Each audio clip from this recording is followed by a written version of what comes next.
Hi everyone, welcome back to another video. So today's one, as you can tell from the title, we're going to be talking about how to effectively improve your 2.4K run as well as your Bleep test score. So for many of you, and definitely myself included, fitness is definitely not my strong suit. And I've mentioned, how we live our lives in this modern day and age. We're not very active. Weightlifting for me is quite easy and things, but definitely running is not my strong suit. In basic training and even now. However, there was this golden rule that I have learned mainly during phase 2, but it was briefly touched on in phase 1, which has helped me in more recent times increase my cardiovascular fitness quite substantially, leading up to now my fitness test before I get my postings after my phase 2. So without further ado, just crack straight on. So before we get into any workout plan or we touch on a little bit of diet or whatnot, we got to talk about the golden rule, guys. Now, if you guys are high-end athletes or even maybe just generally into fitness, you probably have heard this before, and that is called the 80-20 rule. Okay, I'll repeat that, 80-20 rule.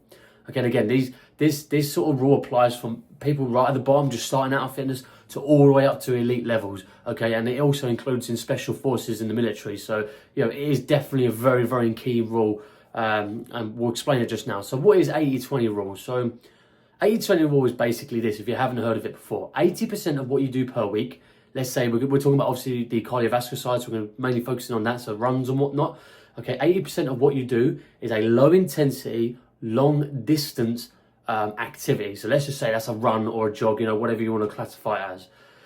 Then the 20% of that week, okay, or 20 part, or whatever, we will just say 20% just to give a bit of clarity, is a high intensity, very quick paced exercise. Doesn't have to go on for 30 minutes or 40 minutes. It could be 5 minutes with one on, one off, and we'll touch on that a little bit. So low intensity, let's talk about the intensities, because I know here, you always hear intensities being thrown around. What do they actually mean? So I'll keep it really simple for you guys. Low intensity basically means that you can talk the entire time from when, the second you start to the second you end. Obviously, it might chop and change if you're going up hills, going down hills. It might just up, but generally speaking, across the run, you can speak the entire time, okay? So what does high intensity mean? Well, you guys probably guessed it. It's the opposite of low intensity. So you're going to be sweating, you're going to be out of breath, you're going to be struggling, maybe even struggling to stand. Obviously, you don't want to push yourself too much, but you really want to get yourself up there, get that heart rate really moving up. Okay, so that's basically what the low intensity and high intensity. So the best way to sort of annotate this is to talk about my own fitness plan, okay? And you guys can more than welcome take this away if you would like. So I have 3 cardiovascular days.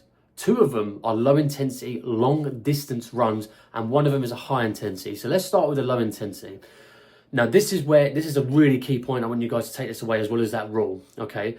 Very, very, very, very important. Do not do a low intensity with the distance as the goal, if that makes sense. So let's say I'm going to go, okay, I'm going to go and do a low intensity jog or run or whatnot, and I'm going to do 5K. No, do not do that. And I know for some people it's like, well, that's how you get your fitness up. And to some extent it's true, but there's more of a psychological element to it as well. And I'll explain that in just a bit. This is what you do, okay? Ignore the distance, ignore it, okay? Start off with a time, 10 minutes, 15, 20, 25. For me, the first week was a 25-minute low intensity jog or run, okay? And I was really, really focusing on the intensity more than how fast I'm going, okay? Or the distance or whatnot, okay? Now, for some people, and including myself in this, I'm still guilty to this day. I still sometimes sort of give into it. Is that we believe in order to increase our fitness, we need to freaking pace ourselves, burn ourselves out 24/7. Our calves need to be tearing into a million pieces. Can't walk the next day. You have that, and you maybe not exactly like that, but maybe I stated a few points that you guys are a little bit guilty of. But that is not the way to increase your fitness. Believe it or not, it's actually a little bit more enjoyable than that. So what you're doing, okay. So again, we're talking about high intensity in a sec. So what you're going to do, set yourself a time, okay? And when I say low intensity, so I would assume most of you guys are going to be doing runs or jogs out on the street. You could do it on a treadmill. I think it's better to get out on the street. One, it's nicer because you're constantly moving, and the time I find goes quicker than if you was to run 25 minutes straight on the treadmill. That's really boring as anything, but obviously we're limited to what we can do. But most people can go running around the street. What you do is, okay, so how do you know when to set your low intensity if you're not used to running, okay? Now, the best way I've done this is I found that my natural pace, as I call it, so I don't tell myself fast or slow, I just move in a quicker motion, if that makes sense. Usually it's like in the form of jog. I wouldn't say necessarily a run. However, that's what it feels like to me. Now, what I found is within 5 to 10 minutes, I started feeling it, and then within 15, I'm like basically not walking, but I'm slowed right down. That's how I know that I'm pushing too far and I'm not building myself up enough. Obviously, that might lose weight and other things like that, but we're focused on building our cardiovascular fitness over time. So what I came up with, this little plan or little idea or little trick, whatever you want to call it, is that whatever your natural pace is that you feel like you're going to run at, okay, half it. And then literally, I was running at like a 9k pace or whatever. I don't really know the pace times. I just know the distance. I think it's like 9. So I was basically like shuffling. I was like barely moving. Okay, I was like little run, little here, that's that. And I was like, but I was able to maintain that low intensity. Low intensity is the key, not distance. Forget the distance. Okay, it's all about doing that time non-stop at a low intensity. So you're just shuffling along. Obviously, it depends on what sort of stage of fitness you are. Obviously, if you're really unfit, you have to be quite honest with yourself, then you might only can be able to do like a fast walk. But try and push yourself to a little bit, but not, you want to keep that low intensity. That's really important. So whatever that is for you, obviously everybody's different in terms of their fitness. So just obviously take that with a pinch of salt, find your own way of doing it. But the key factor is that you're able to talk the entire way around. Okay, that's the key point. Okay, so how do you do the low intensity? Now, this is where, low intensity, the high intensity case. So we talked about the low intensity. So again, I'll just really clarify on that.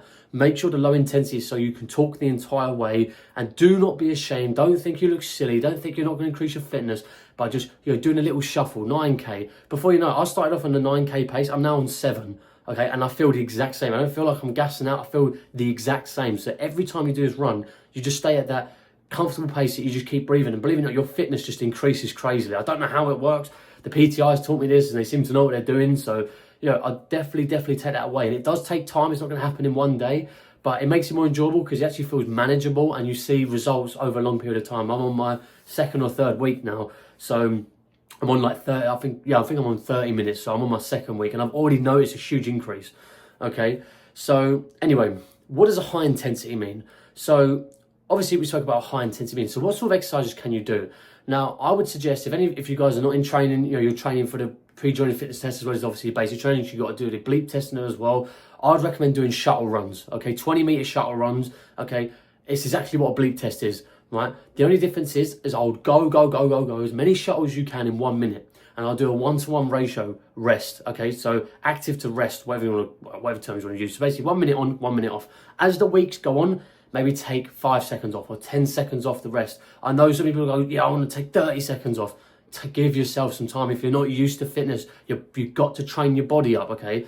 I always use the term of, if you're learning a language, unless you're a super genius, so some of you are out there, maybe you are a super genius in terms of your fitness, but you don't just learn it over 2 days. It takes time, it takes constant repetition, and that's the same thing as fitness, okay? Just like learning anything, you're teaching your body how to move at that pace and stay comfortable, okay?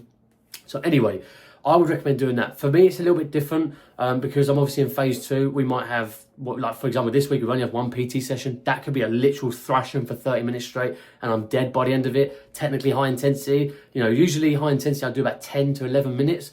Okay, but obviously that's a full-on 30-minute non-stop, pyramid circuit or flipping. I don't know what. There's so many 1,000,001 circuits that just kill you by the end of it, and you feel it for the next 3 days. So obviously mine depends on what it is. If I don't, then at the weekend I'll go back to my base. I'll find go in a sports gym and I'll do 20-minute shows. But I haven't done that yet, just because of the amount of because of the sort of thrashings we get. But if I weren't to do that, then I'll do that. But if you guys haven't got that luxury of being in the base yet and you're still training for it, I'll definitely recommend doing that. But you don't have to do that. You could also do a salt bike. You could do ski. Get your heart rate really racing and you're sweating. If you're not sweating and gassing out, you're not at that high intensity. Obviously, you've got to measure it so you can do solid 5 minutes worth of work, 5 minutes rest. Obviously, 1-to-1, so 1 minute on, 1 minute rest, 1 minute on, 1 minute, so just start lowering it. That is how you build fitness up, and that, as putting those 3 together, is how you basically increase your Bleep test score quite significantly. Now, some people may be asking, well, how is it 80%, 20%? How do you measure that? So this is where it's a bit of a what would you call it? A bit of an odd one. So basically, the way we was taught is you take your 2 runs. Okay, so let's say you're doing 3 runs or 4 runs or whatever it is. Take your low intensity runs, right? You add the distance together. So once you get the distance, so for me, I just done, I think, a 4.16, I believe, kilometers. Actually, I did it just before recording. So again, look, I'm not sweating or anything. That's what it's supposed to be like. Although I was slitting a little bit because I was a bit hot in the jumper. But anyway, so you add that, and then I'll do another one this week. Let's say it becomes same again, so it's 8.3 or 8.32 if you want to be specific or whatnot.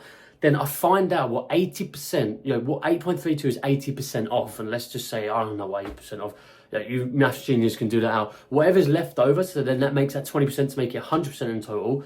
That's what you technically should be doing in terms of high intensity. So let's say it's an extra, I don't know, 2 kilometers for something. Yeah, it would be something like that, 2 kilometers. So you should do 2 kilometers of high intensity. Although, they don't really, they say that that's how they dictate the 80-20 rule.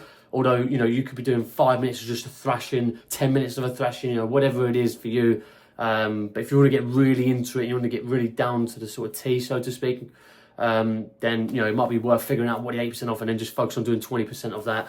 That could be shuttle runs, 20-minute shuttle runs with that, which is going to be a lot of shuttles. But I would say starting off, don't worry about that too much. Okay, it's just a guideline, the 80-20 rule. Okay, and then if you want to get really into it, then obviously really apply that. But in theory, it's just a good way to sort of set the line, set the bench to where you sort of got to go and give you some form of guidance. Okay, so that's basically 80-20 rule. That's probably the most important point. So the two things I want to actually talk about before we get into the plans a little bit more is there's 2 energy systems that are really important, okay? You probably have heard of this, anaerobic and aerobic, okay? I won't touch on this too much, but it's just basically what you're doing. You're increasing your aerobic, okay, your aerobic systems or whatever the word is. So what that basically means is your body is using oxygen as fuel. Now, if you're breathing, you're technically just completely recycling and you're just getting constant energy. Okay, that is what you're doing by doing low intensity to high intensity. You're increasing your aerobic fitness, if you will, or aerobic systems, or whatever you want to call it. Okay, and you might find that you was hitting your anaerobic systems, which we'll talk about in just a minute, at let's say level 4 on the Bleep test or 5, or whatever your fitness is, maybe even lower, maybe a little bit higher. Now you will find, let's say for me, it was probably about a 7 or 8 mark. Now you'll find you might start hitting it at the 10 mark. You could piss the RF fitness test without any issue. So if obviously you're going to RAF, if you're going into other branches, then that's whatever they are. So anaerobic is basically where you're using glucose, using your energy systems, and usually you can get a solid 2 to 3 minutes. Hence why by the end of the level 9 going into level 10, I'm absolutely dead because it hit a 7. It's technically 2, maybe 3 minutes on, and you're absolutely gone. So again, that's when you start hitting that really high intensity and it starts burning glucose in order to do it. But your energy systems will really run out. And that's basically I'm not going to go into any of the science stuff that they teach us, but that's just a really baseline of just an interesting thing, and that's what you're training your aerobic. So your aerobic is obviously you can constantly keep recycling oxygen, and you're putting that fitness up so you can last longer in runs and stuff like that. So a fitness plan. What sort of fitness plan would you guys like to do? I would recommend definitely doing the 3 days to start off with. It's really manageable. You could do it any time. If you've got time on your hands, you could do it. And you could maybe add another fitness on, but I won't blow yourself out too much just in the beginning. Maybe 2. Okay, find what your fitness is, and just use this as a guideline. Okay, I'll definitely recommend a low intensity aerobic activity. I wouldn't recommend just sitting on the bike in the gym, pedaling away. You can do. Although I find that, personally for me, I found myself being quite lazy on it because it's easy where, even though it's easy running, you still have to put a little bit of effort in and you can't really chin it off, so to speak. So I'd recommend doing that. And in the high intensity, that could be anything from a assault bike, that could be, normal bike as well, giving it a good pedal, shuttle runs, it could be sprints, similar to shuttle runs, it could be, 100-meter sprints or whatever your sort of thing is. But you want to get the heart rate really racing, and obviously you want to rest quite a bit of times. You want to rest a couple of days before moving on to your low intensity and repeating it again. Okay, so that's really, really important. And before you know it, set yourself 4 weeks, set yourself 3 weeks, whatever it is. I would recommend 4 weeks, give yourself a month, and then time it from your first run to your last, let's say your first low intensity to your low intensity of that 4th week. See the difference, because I've already seen a difference. I think I've worked out, I was roughly hitting sort of like a kilometre per every 7 minutes or so. Well, in the beginning it was like 9. But recently I was sort of hitting like 1 every 7 minutes. So I've already saved 2 minutes worth of just from doing nothing, just from going out there and constantly staying at the same pace. So you can see a difference, I promise you. And if you want to do a bit more research online, then you guys can find out. But it is a very big thing that in the fitness game. If you guys are getting in it, you would know. So that's really going to be the end of the video, guys. I could really touch on diet, but diet is really just eat clean. It's quite straightforward. It's the same bloody one for everyone. Obviously, cut down the ultra processed stuff and try and cut down on more of like this sort of simple processed stuff like pasta. Even though, you know, I know in the military, if you're in basic training, eat flipping whatever you want, because you're gonna be burning that stuff off. Like the amount of calories I was eating, sugar, like ultra processed everything, and I was getting so skinny. I was like extremely ripped afterwards, but I lost so much weight. Like I was really skinny. And if you go back to some of my videos, you could probably see the difference. So, you know, yeah, diet, it's one of those things. If you're not on basic though, I'll definitely cut out the sugars. That's a big one. And just kind of eat as clean as possible. Clean, lean meats, a lot of fat. I know that's quite a controversial thing, but fat is very, very healthy for you. Obviously not ultra processed fat, but natural fat. You know, I cook all my meals in lard and duck fat, goose fat, beef fat, you know, all the sort of stuff. And, you know, when I cook it in oil, I always feel like my heart's going to explode. But when I have fat, I feel okay afterwards. Obviously eating fruit and all that stuff, I'm not really going to go too much on that, because I find that most people can stick to a diet to some extent, but you know, the fitness, getting out, getting your shoes on is usually the hardest part. So I won't actually focus on that too much, guys. Don't think, okay, I'm ready to do this, super motivational right now, no donuts, no crisps, no this, no this. We're going flipping, you know, salt and beef. We're going, you know, we're going carnivore diet, we're going keto diet, we're going a whole 9 yards. We're going to get out there, I'm going to, you know, be Rambo and do like 1,000,001 push-ups a day. Take it slow, all right? Don't listen to what these people tell you. You know your body better than anyone else. Okay, take your time with it, build it up slowly, and actually enjoy it. Because then when you enjoy it, you find your passion for actually doing fitness, and that's really important. Okay, but there will be another video following on from this where I've been basically challenging myself to actually lose a lot of weight, because I went up quite a lot. So I went down and then went back up, and I've sort of gone along this little fitness thing, and it's my second week in, so I won't spoil anything now. But I'm going to show the results as well, so I can prove to you guys that even though this is one element of what I'm doing, there's other elements as well, but it's not related to this video at all. And then I can show you that you can achieve what you want to do physically, you know, whether you're male or female, you can achieve it. But that's going to be the end of the video, guys. I hope you have enjoyed it. If you have any questions back, because I know, again, like most of my videos, it can be quite complex to really state in a 20-minute video. If you do have any questions back, please leave it in the comments, and I'll really do my best to try and help you. Okay, but if you are joining any branch of the military, obviously most people know I'm in the Air Force. So if you're going in the Army or Navy or even Air Force, good luck. I hope it all goes well. You know, keep your running shoes on. Not literally, it's a figure of speech, meaning that keep going. It will show results in the end. You know, be disciplined, be determined, and you will feel better about yourself. Okay, and ultimately it's good for health as well. Okay, so there's nothing wrong with that. So anyway, I'll see you in the next video, guys. Until that point, take care. Bye-bye.